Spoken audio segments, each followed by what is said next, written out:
Baik, bismillahirrahmanirrahim. Assalamualaikum warahmatullahi wabarakatuh. Salam sejahtera untuk kita semua. Sebelumnya, saya ucapkan terima kasih kepada yang saya hormati, Bapak Dr. Apriwandi SE, MSc, AKSIE, selaku dosen pengampu untuk mata kuliah Audit dan Insurance. Tidak lupa yang saya hormati juga kepada Bapak dan Ibu sekalian, mohon izin saya Sony Gustaman dan rekan saya Ibu Dianti Wulan Suci memaparkan terkait isu terkini tentang akuntansi dan audit serta harmonisasi standar internasional.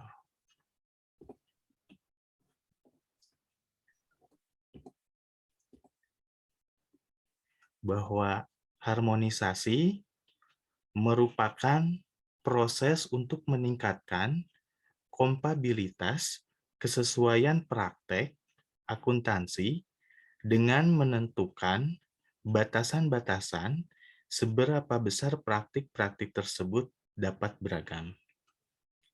Standar harmonisasi ini bebas dari konflik logika dan dapat meningkatkan komparabilitas atau daya banding informasi keuangan yang berasal dari beberapa negara.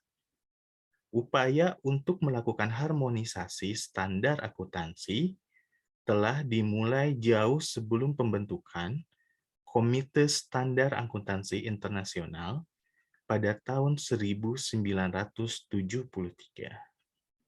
Harmonisasi mencakup 1.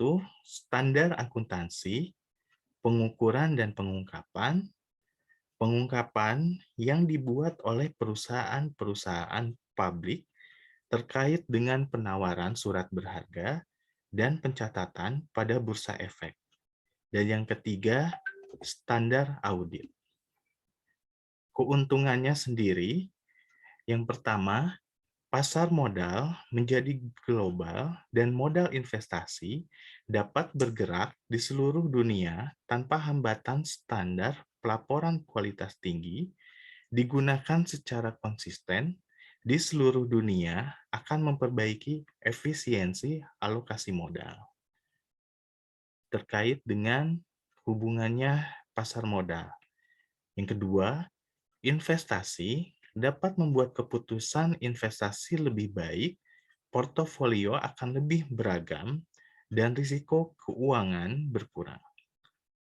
Yang ketiga, perusahaan-perusahaan dapat memperbaiki proses pengambilan keputusan strategi dalam bidang merger dan akuisisi. Gagasan terbaik yang timbul dari aktivitas pembuatan standar dapat disebarkan dalam mengembangkan standar global yang berkualitas tinggi. Ada 6 organisasi dalam penentuan standar akuntansi internasional. Yang pertama, adanya Badan Standar Akuntansi Internasional atau IASB. Yang kedua, Komisi Uni Eropa atau EU. Yang ketiga, Organisasi Internasional Komisi Pasar Modal atau IOSCO. Yang keempat, Federasi Internasional Akuntan atau IFAC. Yang kelima, Kelompok Kerja Ahli Standar Pemerintah Perserikatan Bangsa-Bangsa atas Standar Internasional. Akuntansi dan Pelaporan International Standard of Accounting Reporting IASAR. Bagian dari Konferensi Perserikatan Bangsa-Bangsa atas Standar dalam Perdagangan dan Pembangunan United Nations Conference on Trade and Development UNCTAD. Kelompok kerja dalam standar akuntansi organisasi kerjasama dan pembangunan ekonomi atau kelompok kerja OEDC. Untuk profesi akuntansi sendiri, yang pertama, adanya pekerjaan yang bersifat umum dan mudah dipelajari oleh berbagai pihak. Yang kedua, menggunakan dan mengikuti standar internasional. Yang pertama, International Financial Reporting Standard. Yang kedua, Standar Kurikulum Internasional dalam International Education Standard. Dan yang ketiga, terkait dengan auditor, adanya International Auditor Standard.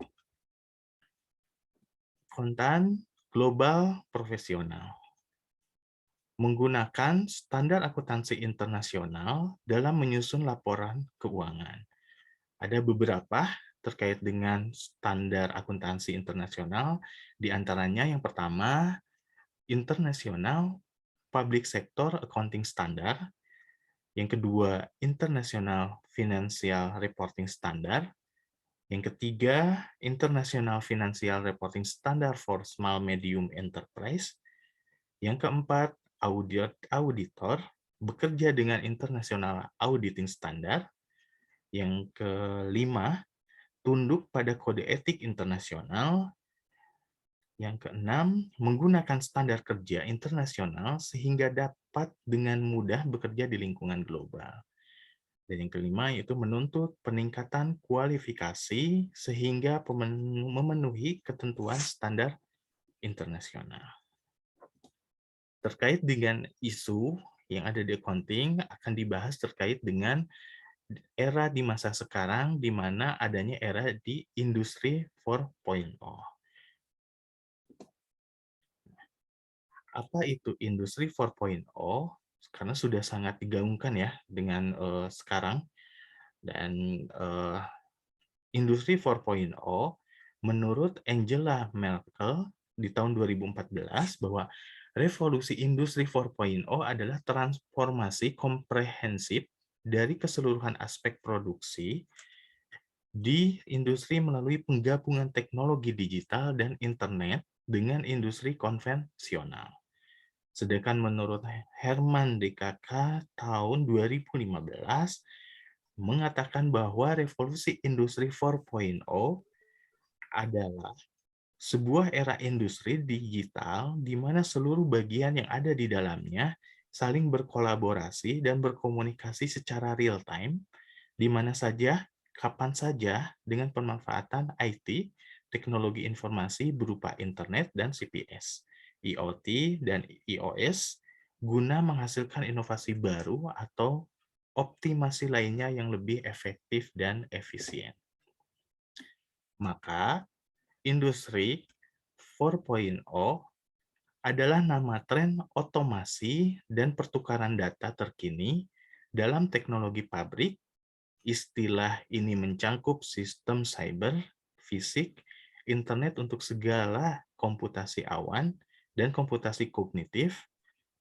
Industri 4.0 menghasilkan pabrik cerdas. Pemerintah Indonesia sendiri hingga kini masih terus menggalakkan program revolusi industri 4.0, di mana tujuannya agar bisa mendorong ekonomi Indonesia masuk ke dalam 10 besar dunia di tahun 2030. Sebab program ini diharapkan bisa meningkatkan kualitas produksi dan ekspor. Selanjutnya, terkait dengan apa sih pilar utama dalam mengembangkan revolusi industri 4.0 ini, ada beberapa bahasan. Yang pertama, Internet of Things atau IoT, di mana Internet of Things atau IoT adalah suatu konsep atau program di mana sebuah objek memiliki kemampuan untuk mentransmisikan atau mengirimkan data melalui jaringan tanpa menggunakan bantuan perangkat komputer dan manusia. Dan kemampuan dari IoT sendiri tidak perlu diragukan lagi. Banyak sekali teknologi yang telah menerapkan sistem ini, sebagai contoh sensor cahaya, adanya sensor suara, dan teknologi Google terbaru. Yang kedua, artificial intelligence atau AI, bahwa sistem artificial intelligence ini merupakan sebuah teknologi komputer yang memiliki kecerdasan buatan layaknya manusia. Fungsi utama dari AI adalah kemampuannya untuk mempelajari data yang diterima secara berkesinambungan. Semakin banyak data yang diterima dan dianalisis, semakin baik pula AI dalam membuat prediksi. Sedangkan yang ketiga adanya big data. Apa itu big data? Bahwa konsep big data mungkin belum banyak dipahami oleh masyarakat, tapi big data telah banyak dirasakan manfaatnya terutama bagi pengguna internet yang setiap saat mengakses informasi secara online. Di mana big data merupakan kumpulan data yang sangat besar, kompleks, dan terus bertambah setiap waktu. Data ini dihasilkan dari aktivitas internet yang rutin dilakukan. Big data sudah banyak digunakan dalam banyak bisnis, sebab konsep ini membantu menentukan arah bisnis.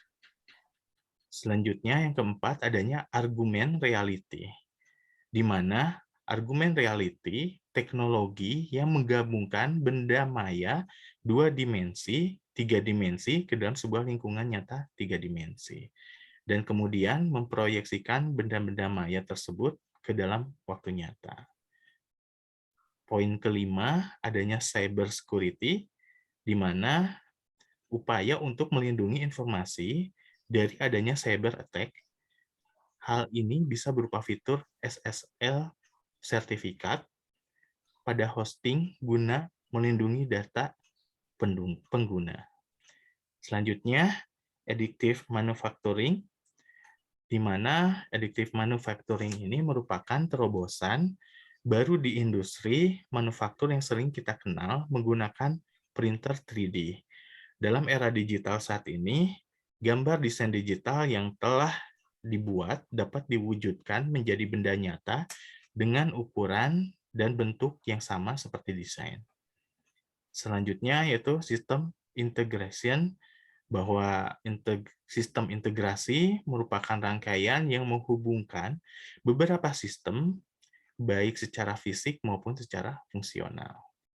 Selanjutnya, adanya cloud computing atau komputasi awan adalah teknologi yang menjadikan internet sebagai pusat pengelolaan data dan aplikasi.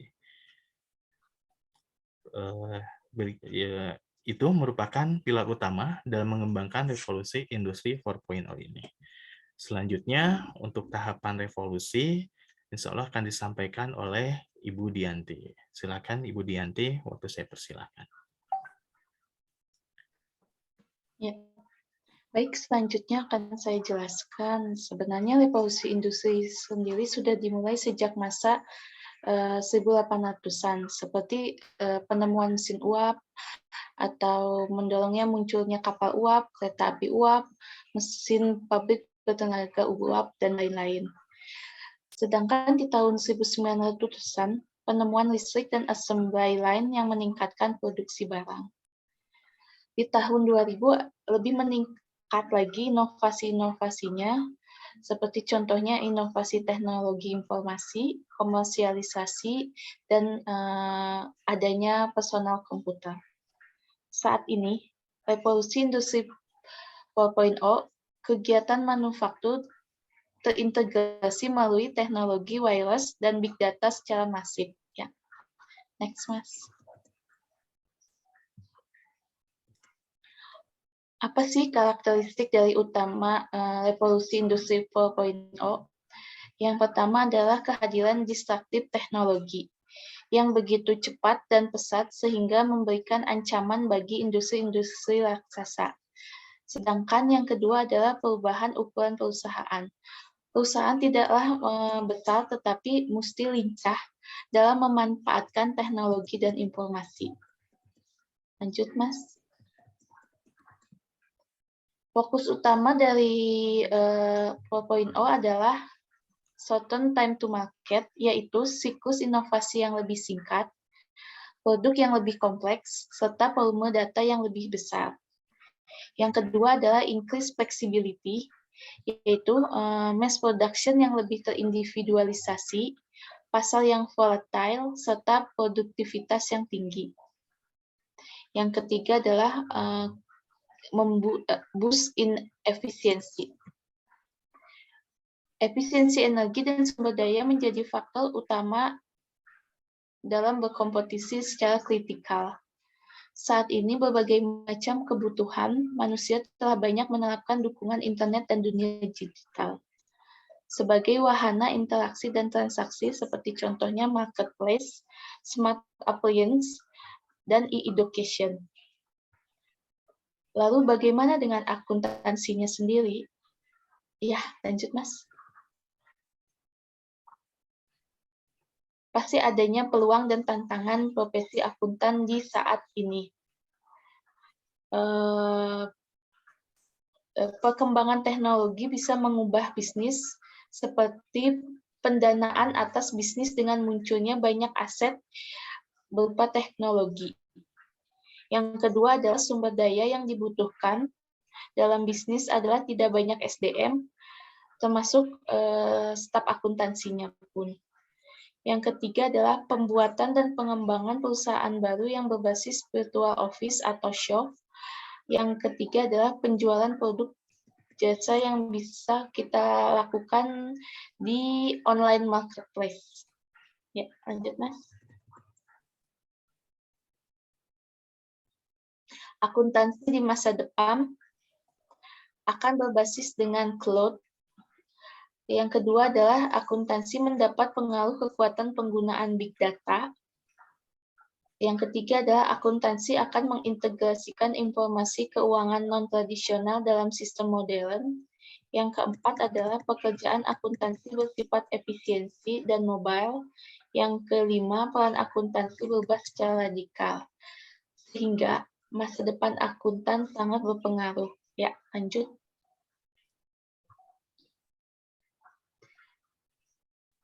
Aplikasi yang pertama adalah aplikasi mobile bagi kliennya, sehingga mereka bisa mengakses data akuntansi atau bisnisnya dari telepon genggam, tablet, atau smartphone. Yang kedua adalah mengelola data korporasi berbasis internet. Yang ketiga yaitu pengukuran dan penilaian biaya dan manfaat penggunaan teknologi pada dunia cloud computing and social networking.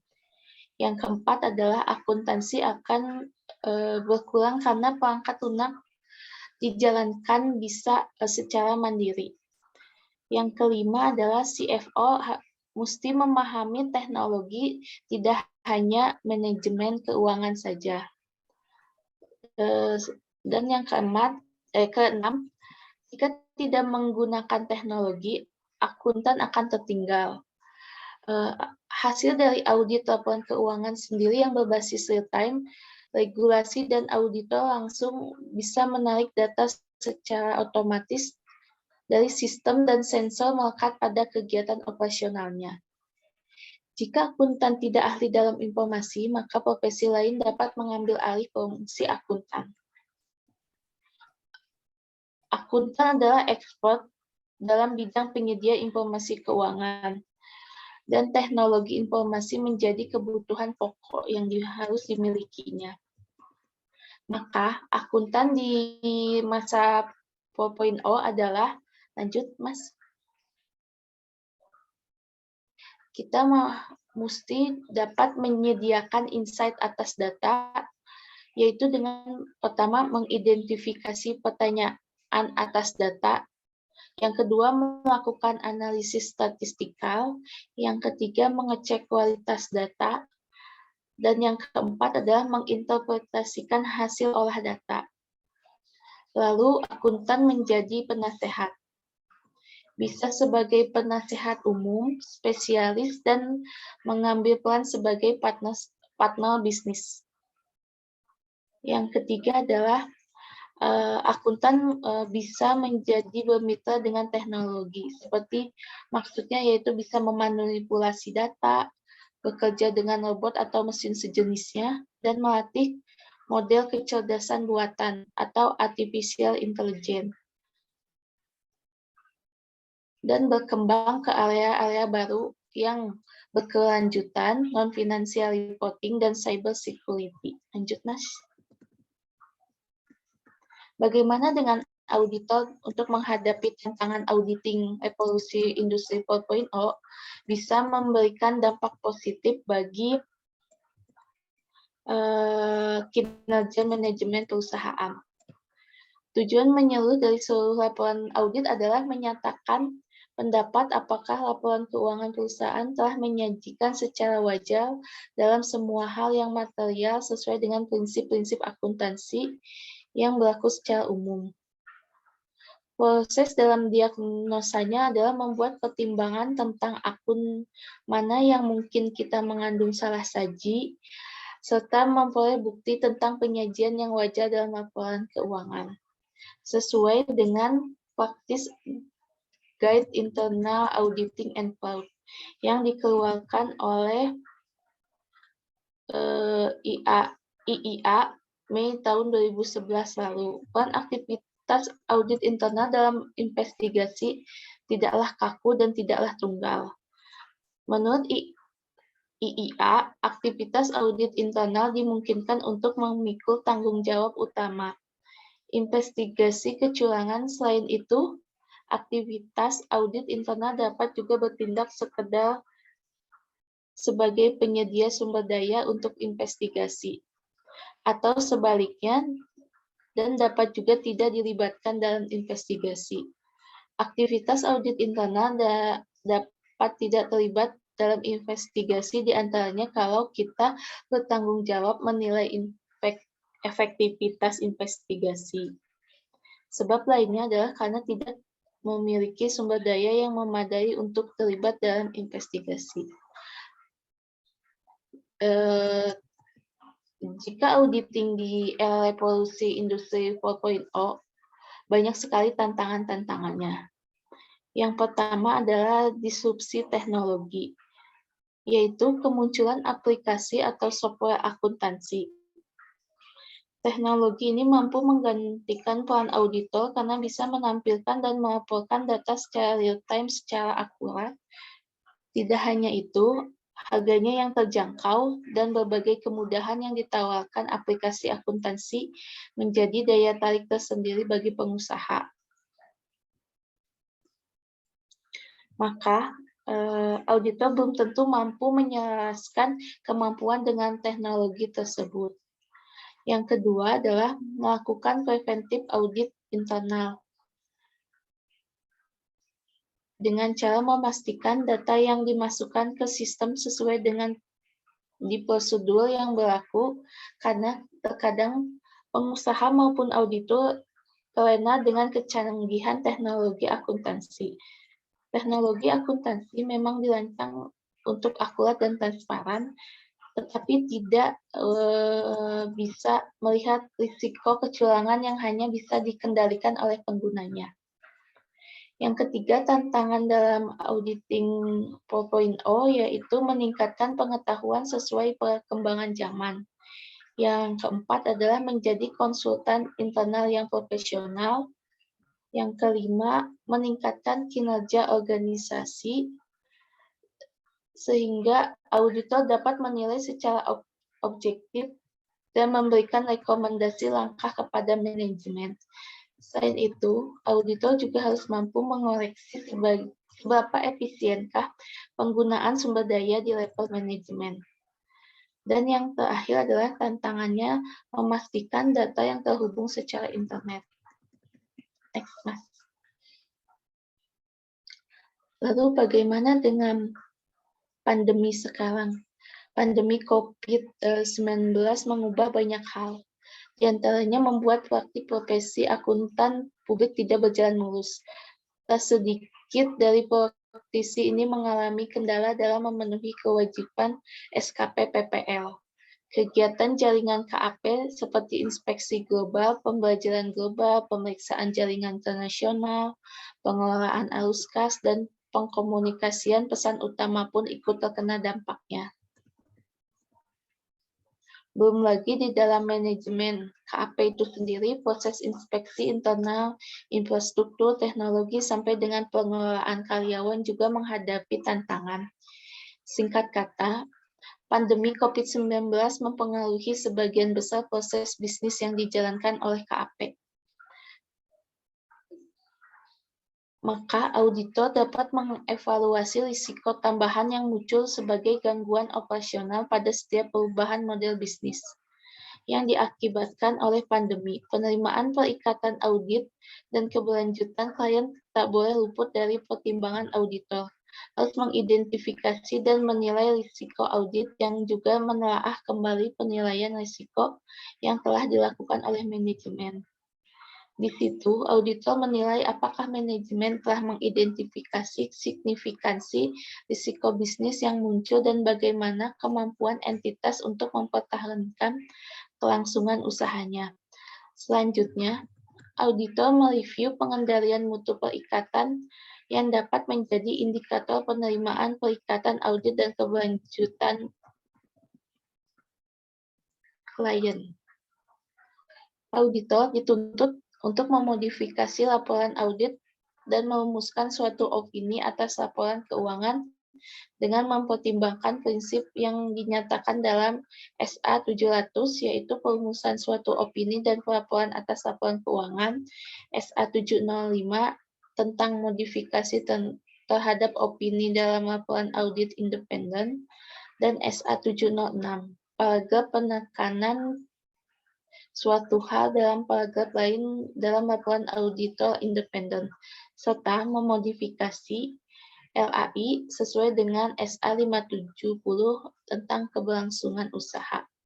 Maka, skill industri masa depan yang harus dipunyai oleh akuntan dan auditor jika kita ingin tetap melakukan proses audit itu adalah dengan cara kompleks problem solving adalah kemampuan untuk memecahkan masalah yang asing dan belum diketahui solusi di dalam dunia nyata. Yang kedua adalah social skill adalah kemampuan untuk melakukan koordinasi, negosiasi, persuasi, mentoring, kepekaan dalam memberikan bantuan hingga emosional intelligence. Yang ketiga adalah proses skill, yaitu kemampuan terdiri dari active listening, logical thinking, dan monitoring self and the other. Yang keempat adalah system skill, adalah kemampuan untuk dapat melakukan judgment dan keputusan dengan pertimbangan cost-benefit, serta kemampuan untuk mengetahui bagaimana sebuah sistem dibuat dan dijalankan. Dan yang terakhir adalah cognitive abilities skill yang terdiri antara lain cognitive flexibility, creativity, logical listening, problem sensitivity, mathematical listening, dan visualization. Baik, sekian penjelasan kelompok dari kami. Terima kasih. Assalamualaikum warahmatullahi wabarakatuh.